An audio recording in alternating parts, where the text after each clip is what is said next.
দিনাজপুরের মধ্যে এমন একটা রেস্টুরেন্ট যেখানে গেলে আপনি লিটন কুমার দাসের কিছু স্মৃতি সাথে স্টুডেন্ট বাজেটে বিভিন্ন ধরনের খাবার আইটেম পেয়ে যাবেন। চলেন আজকে আপনাদের পরিচয় করে দেওয়া যাক এমন একটি রেস্টুরেন্টের সাথে। হাই, আমি ফারহান।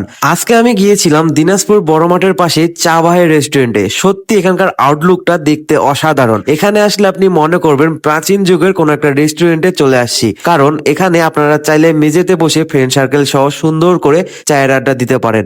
তাদের এখানে শুধু চা না, চা সহ বিভিন্ন ধরনের খাবার আইটেম রয়েছে। আমি শুনেছি এখানকার খাবার নাকি বেশ মজাদার। তারা বোর্ডের মধ্যে চক দিয়ে সুন্দর করে লিখে রাখছে খাবারের লিস্ট সহ প্রাইস গুলো। রেস্টুরেন্টে প্রবেশ করার সাথে সাথে আপনার চোখে পড়বে লিটন কুমার দাসের এই ছোট্ট স্টেডিয়ামটা, সাথে তার কিছু স্মৃতি। লিটন কুমার দাস আমাদের দিনাজপুরের ক্রিকেটের একটি উজ্জ্বল নক্ষত্র, তারই প্রমাণ এই স্মৃতিগুলো। রেস্টুরেন্টের ছাদেও রয়েছে সুন্দর খাওয়ার পরিবেশ। আপনারা চাইলে ফ্যামিলি সহ সন্ধ্যাবেলা এখানে একটা সুন্দর চায়ের আড্ডা দিতে পারেন। আমরা অর্ডার করছিলাম সিঙ্গারা এবং বার্গার। তো ফার্স্ট সিঙ্গারাটা চলে আসে। আমি পার্সোনালি সিঙ্গারা খেতে একদম পছন্দ করি না, কিন্তু সামিনের কথায় বাধ্য হয়ে সিঙ্গারা খেয়ে আমি তো একদম প্রেমে পড়ে গেছি এই সিঙ্গারার। সত্যি সিঙ্গারাটা খেতে অনেক মজা। এই প্লেটারের দাম ছিল মাত্র 50 টাকা। তার কিছুক্ষণ পরেই বার্গার চলে আসে। বার্গারটা খেতে মোটামুটি বেশ ভালোই ছিল। 70 টাকা বার্গার যেমন হয় তার থেকে অনেক ভালো ছিল। তো গাইস, আজকে আমরা তো চলে আসলাম। আপনারা কবে আসতেছেন অবশ্যই কমেন্ট করে জানাবেন। সবাই ভালো থাকবেন, সুস্থ থাকবেন।